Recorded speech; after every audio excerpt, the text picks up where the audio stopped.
यशोदा की बहू रानी की।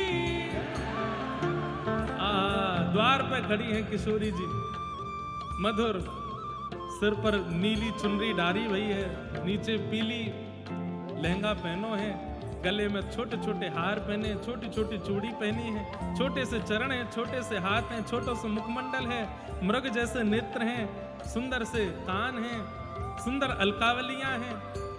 ठाकुर जी तो वहीं देखते रह गए। यशोदा मैया भीतर से कह रही हैं, कौन है लाला, द्वार पे कौन है? मैया वही आई है। बोले कौन वही? बोले वही। बोले कौन वही? ठाकुर जी दौड़ करके गई, मैया के पल्लू में जाए करके छुप गए। मैया तेरी बहू आई है द्वार पे। ठाकुर जी पीछे चुनरी में छिप गए, जैसे कोई नई नवेली बहू शर्मा के भागे, ऐसे तो ठाकुर जी भाग के गए भीतर। यशोदा मैया आई हैं, आए करके देखी, आहा छोटी सी किशोरी। किशोरी जी पहुंची हैं, नंदगांव पहुंची हैं। ठाकुर जी दौड़ करके गए, द्वार पर जाए करके बोले, मैया तेरी बहू आई है। यशोदा मैया ने जैसे ही आकर के किशोरी जी को देखो, सब लोग इधर देखो ध्यान से, सब लोग बैठ जाओ। इसलिए हमने जल्दी जल्दी पद गा के विश्राम किया कि आप बैठो ताकि कथा का क्रम समझ लो, आज सगाई कैसे होगी ठाकुर जी की। यशोदा मैया ने जैसे ही किशोरी जी को देखा, आहा कैसा रूप स्वरूप, वो सौंदर्य जिसको देखकर के चित्त में कोई और भाव प्रकट नहीं होता है, केवल और केवल प्रेम प्रकट होता है, विशुद्ध प्रेम, शुद्ध प्रेम प्रकट हो, ऐसी हमारी किशोरी जी। यशोदा मैया जैसे लाला को गोदी में उठा, मैं ऐसे गोदी में उठाए करके किशोरी जी को भीतर ले आई और भीतर लाए करके अपनी गोद में बिठायो। लाली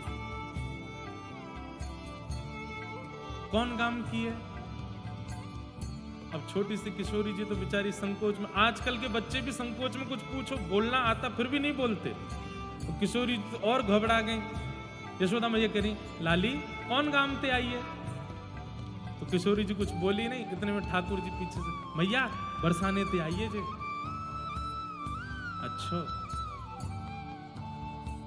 लाली तेरो बाबा कौन है? किशोरी जी कुछ नहीं बोले, बस देखें और फिर नीचे देखें। ठाकुर जी बोले, मैया वो ना है ब्रजभानु बाबा, उनकी लाली है। मैया ने लाला को देखो, अच्छा कीरत की लाली है वो, कीर्ति मैया, तेरी मैया को नाम कीर्ति है ना? किशोरी जी तो फिर ऊपर देखें फिर नीचे। ठाकुर, हम में मैया उन्हीं की लाली है। अच्छा बरसानो गांव, वृषभानु जी की लाली, कीर्त की लाली। और तेरे भैया को नाम का है? तेरे भैया भी तो या के संग खेले ना, लाला के संग, वह को नाम का है? ठाकुर जी, अरे मैया श्रीदामा। मैया बोले, तू यहाँ पे आ, सब रोया को तू ही बतावे को, मैं याते पूछ रही हूँ, या क्यों ना बतान दे रहो? मैया तू ऐसी जोर से बोल रही, डर गई बेचारी, या मारे मैं तो वह पक्ष ले रहा हूँ। नहीं धीमे से बात करके, तेरे कोई हर कोई लाला की तरह मत बात करे कर सबनते, मोते तो बहुत ऊंची आवाज में बोले, या तो धीमे धीमे बोलते, कैसे कैसे सकुचाए रही गोद में। भैया बोले, तो बड़ी लग रही है। यशोदा मैया के तो हृदय में वो बात याद आई कि जब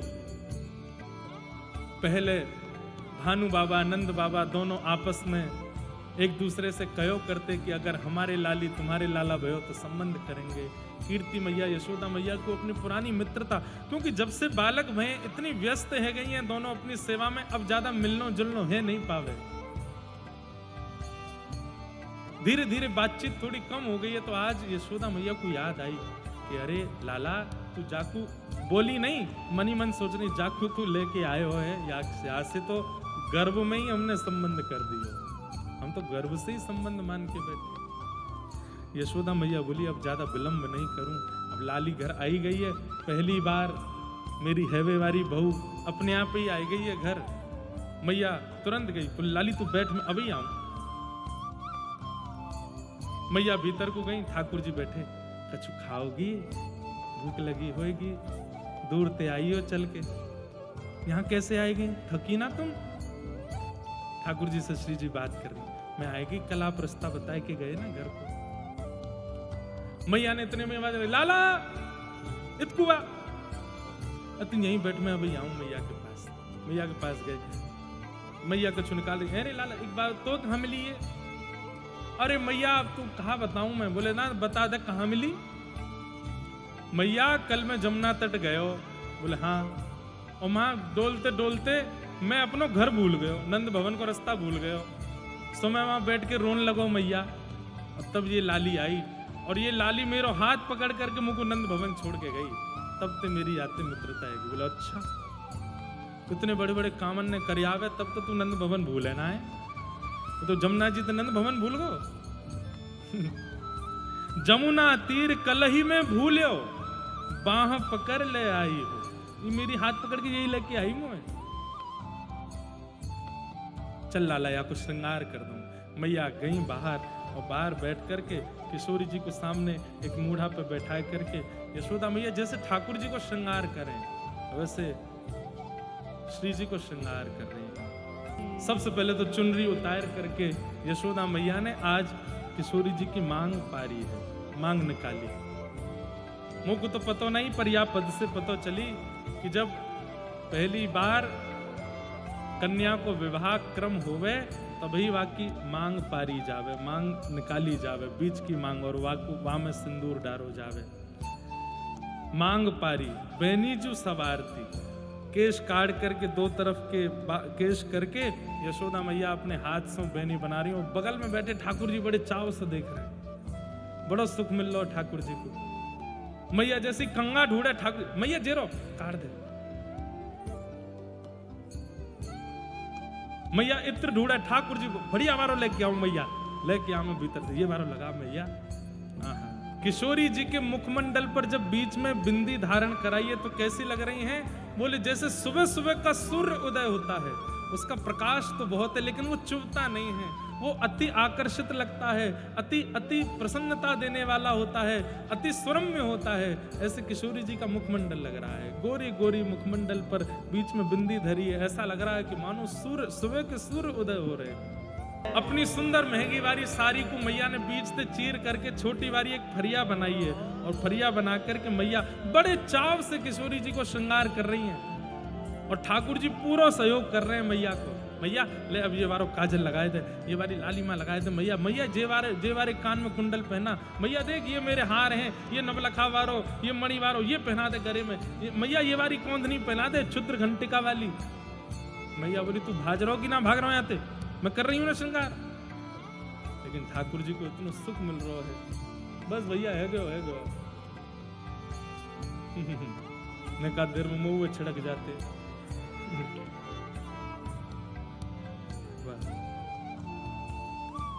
वैसे वो भी गलत नहीं है, महल है, अभी सगाई हवे वारी है तो वहां से पहले मैं सुगंधित करके जा रहे हैं। ऐसी सुंदर रूप झांकी तैयार भैया किशोरी जी कितनी सुंदर लग रही हैं। यशोदा मैया ने जैसे ही चुनरी उड़ाई है सिर के ऊपर, ठाकुर जी बगल में खड़े खड़े बलियां ले रहे हैं, वाह मैया कितनी सुंदर। बोले तैयार मैंने करी लाला, पिल में उतार लूं? हाँ मैया मैं राई नॉन लेके आऊं या कि नजर उतार दे, मैया कितनी सुंदर लग रही, जा भाग के लेके आ। ठाकुर जी राई नॉन लेके आए, मैया को लाई करके दी है, मैया नजर उतार रही है किशोरी जी की। अब किशोरी जी के पल्लू आगे कियो, वहां में तिल चावरी बतासे मेवा दियो कुंवरी की गोद, सूरदास राधा तनु चितवत जशुमति मन तन मोद। किशोरी जी के पावन में महावर लगा के, हाथ में महावर लगा के जो गोद भराई की सामग्री है वो सब सामग्री उनके पल्लू में दे करके यशोदा मैया ने खूब सुंदर तैयारी कर दी।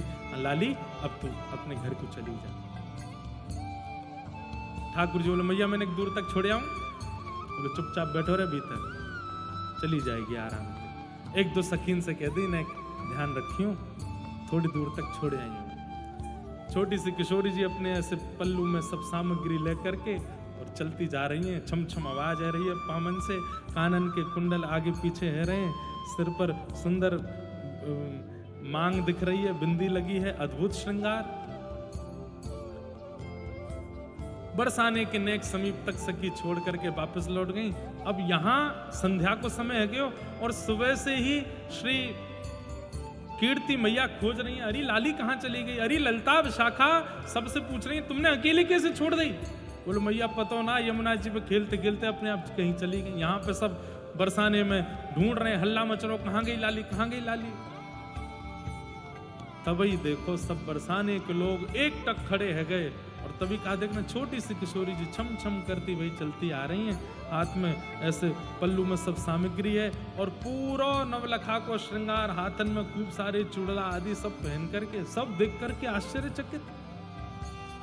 पूरे बरसाने में भ्रमण करती वही गई है, सब में हल्ला है गयो। बोले जे कहा नेक सीसी लाली को ब्याह है गयो, कौन ने ब्याह कर दियो।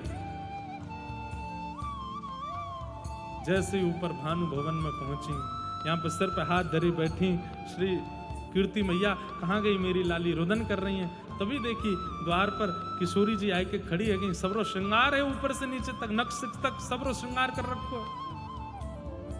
देख करके पहले तो आनंदित, अरे मेरी लाली आएगी, अरे मेरी लाडो आएगी, लेकिन जैसे ही श्रृंगार देखो मैया बोली लाली जे कौन ने कियो, ये मांग में सिंदूर, हाथन में महावर, पैरन में, और ये सब श्रृंगार, और ये तो कहा लेके आई है। जैसी सामग्री देखी, तिल बतासे आदि जो गोद भराई की सामग्री देख करके तुरंत मैया बैठी, गोद में भर रही, लाली कहां गई, कौन लेके गयो तो को, ये सब कौन ने कियो। किशोरी जी मंद मंद मुस्कुरा रही हैं, बोले कुंवर कन्हई की मैया। कौन की मैया, कुंवर कन्हई की मैया। कुंवर कन्हई, वो नंदगांव मारो कन्हैया वाक्य यशोदा ने किया ये सब। हाँ। ये सुनकर के वहां खड़ी सब गोपीन के मन को अति आनंद है गयो, सबके मन को अति हर्ष है गयो, सब बड़ी मनी मन खुश है गए। अरे कहाँ कहें, श्री कीर्ति मैया भी बड़ी आनंदित भई हैं, बड़े सुख में भर गई हैं। बोले कि हम तो केवल विचार करते रहे, हम तो केवल चिंतन करते रहे, पर यहाँ तो यशोदा जी ने सब प्रारंभ ही कर दियो। अपने गले से लगा ले किशोरी जी। लेकिन 2-4 सखियां वहां ऐसी थी जो बात बना रही थी। वो तो सब जगह होते हैं, सब जगह होते हैं, चाहे कहीं कितनों बढ़िया कचू है जाए, बात बनाए वाले पीछे नहीं रहे। मैया ये तो अनर्थ है, अनर्थ है ये, अनर्थ। अरे कोई छोरी अकेली जाए अपनी गोद भराई करावे, तुम्हारी छोरी अकेली चली गई, और अकेली जान करके, वो तो जान है कि आप बड़े गोप, ये बड़े गोप की लाली है, यहाँ से हमारा संबंध पक्का तो है ना सके, तो ऐसी अकेली छोरी पकड़ करके वाकी मांग भर दी, वाको गोद भराई कर दी, सब काम कर दियो। बहुत अनर्थ कियो मैया, ये गलत है, ऐसा नहीं होना चाहिए। अरे हमारी नेक्सी सी किशोरी याकू देखवे के काज देवी देवतान की लाइन लगे, वाकू ऐसे पकड़ करके एकांत में लगी, वाकू गोद भराई कर दी। तो कीर्ति मैया के मन में तो प्रसन्नता है, पर ये बोलने वाले लोगों को शांत करने के लिए मैया बोली अब एक लीला करनी पड़ेगी। तो मैया भी ऐसे करने लगी जैसे उन्हीं के पक्ष में। बोले नहीं आपकी बात ठीक है, यशोदा ने ये अच्छा नहीं किया, ये गलत है। ऐसे एकांत में लाली को ले जाए करके गोद भराई करनो, ये कोई शास्त्रीय विधान नहीं है, ये अच्छी बात नहीं है। बिना परिवार के पूछ, अरे कम से कम मैया संग होती तो ये काम करती, एकांत में कैसे किए। हाँ यही तो हम कह रही हैं। बाकी की कई गोपियां आश्चर्य, बोले कीर्ति मैया ऐसे कैसे कह रही है, पर कीर्ति मैया यहाँ पे एक लीला कर रही है। बंधुओं, जब प्रिया प्रियतम लीला विहार करने आते हैं ना, तो उनके माता जी, उनके पिताजी, उनके ताऊ जी, उनके दादाजी जितने भी हैं, ये सब उस लीला में और कितना संवरण हो सकता है, उस लीला में और कितना सुख आ सकता है, उसका विचार करते हैं।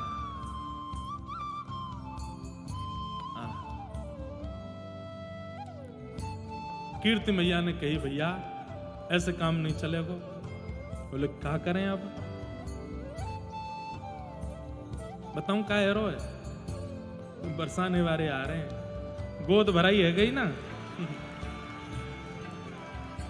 सरस निकुंज वाले महाराज जी लाला को टीको करवे आ रहे हैं। अब कथा में वही प्रसंग अभी प्रारंभ है कि लाला को टीको कैसे होएगा, लाली की तो है गई गोद भराई।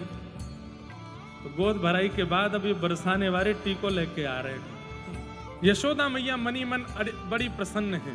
कीर्ति मैया ने बरसाने की सबसे बड़ी बूढ़ी एक गोपी है, वाकू बुलायो। वाकू नाम है पूर्णमासी। पूर्णमासी आई, कीर्ति मैया बोली देखो बहन कितनो बुरो भयो। बोले कहा है वो हमारी लाली ऐसी खेलते खेलते नंद भवन पहुंच गई और यशोदा ने देखो या कि मांग भर दई, गोद भराई कर दई, सब कार्य कर दियो, कितनो गलत काम कियो।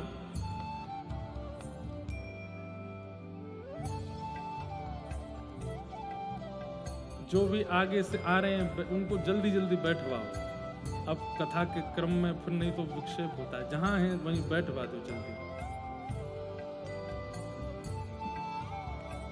बोलो वृषभानु दुलारी की जय। तो पूर्णमासी को बुलाए करके कही, बोले देखो यशोदा ने कितनो बुरो कियो, मेरी लाली अकेली जान करके ये नंद भवन खेलती खेलती पहुंच गई, या कि गोद भराई कर दी, महावर लगा दियो, हाथ में सब कर दियो, कितनो गलत काम कियो। पूर्णमासी जैसी हमको पॉजिटिव महिला नहीं दिखी कोई, कितनी पॉजिटिव है देखो, क्या करी, कहा बुरो कियो। अरे या में बुरो कहा है, नंद जी के लाला के काजे आपकी लाली ते सुंदर होगो कौन। और भैया आपकी लाली के काजे नंद जी के लाला ते सुंदर कौन होगो। इतनो सुघड़, इतनो प्यारो, ऐसे घुंघराले केश, बाकी चले तो ऐसा लगे कि मानो जैसे कहा ऐसी ललित गति में चले, चाल वाकी ऐसी मनोहर, कटाक्ष नेत्र नेक को देखे तो कितना सुंदर लगे। अब मैं मानूं नेक रंग में नेक सांवलो है तो या में अच्छो ही तो है, तुम्हारी छोरी की जय जय रहेगी हमेशा, जो गोरी गोरी दिखेगी वहां पे ने कम दृष्टि पड़ेगी, लेकिन बाकी सब तो बढ़िया ही है। इतने में एक सखी बोली पीछे थे। अच्छा, कीर्ति मैया ने ये पूरी लीला इसलिए की कि ये सब जितने आक्षेप लगा रहे हैं ठाकुर जी पर, इन सब आक्षेपों को धुलवाने का यही एक तरीका है। एक गोपी बोली, यो काय गुना बता रही हो कि वो चोर है, घर घर जाके माखन की चोरी करे, माने ये कियो वो कियो, वाह गोपी की हम मटकी फोड़ आए, वाह के यहाँ ये कर आए, हम अपनी लाली चोर को भी आएंगी। पूर्णमासी बोली, नहीं कितकू आजा, कितनी गैया है तेरे घर पे। मेरे घर पे 500 गैया है। बोले 9 लाख गैया है नंद भवन में। कितनी? 9 लाख। एक बार में अगर खिरकते निकले तो बरसाने ते नंदगाम ते भी आगे तक पूरी लाइन जावे, इतनी गैया है। 9 लाख गैयान के हेवे के बाद भी वो छोरा घर घर माखन खावे जावे। तुम अभी तक वाकई मन की भाव समझी नहीं। दुनिया में सब चोर हैं, लेकिन चोर के नाम पे बेचारे को बदनाम कर रखो है। वाकू खावे की कोई कमी नहीं, पीवे को कोई कमी नहीं, सब कुछ वाके पास है। नंद बाबा राजा है या ब्रजमंडल के, और राजा के छोरा को चोरी करना कोई मतलब है। पूर्णमासी ने ठाकुर जी को पक्ष लियो, और जितने भी आक्षेप करने वाले थे, कोई काला कह रहा था, कोई टेढ़ा कह रहा था, कोई ठाकुर जी को चोर बता रहा था, कोई कुछ कह रहा था, पूर्णमासी ने सबको जवाब दिया। और फिर अंत में बोली, अब देखो मुंह पे एक युक्ति है, तुम कहो तो मैं बताऊं। कीर्ति मैया बोली, कहा युक्ति है? बोले तुम्हारी लाली अकेली ले जाए करके उनने गोद भराई कर दी, तुम भी ऐसा ही करो। अकेलो लाला बरसानो बुलाए के वाको यहाँ पकड़ करके अच्छे से परख के देख लो, हाथ पांव सब खींच खींच के देख लो, वाकई आंखन में देख लो, गाल देख लो, मुंह देख लो, सब कुछ देख के बीच में बैठा है कि खूब गारी दे दे करके यहीं टीको कर दो। वाकई अकेलो ही बुला हुआ है, उनने माता पिता नहीं बुलाए, उनने पूरा परिवार खानदान नहीं बुलाया, अकेली छोरी बुलाई, तो हम भी अकेले छोरा कोई टीको करेंगे, तब ही होगी, तब ही होगा नेले पे धैला। कीर्ति मैया बोली, हाँ जे है जाए तो फिर बात बने। यशोदा को भी तो पता चले कि इकलौते छोरा को हमने कैसे गुप्त चुप बुलाए करके टीको कर दियो।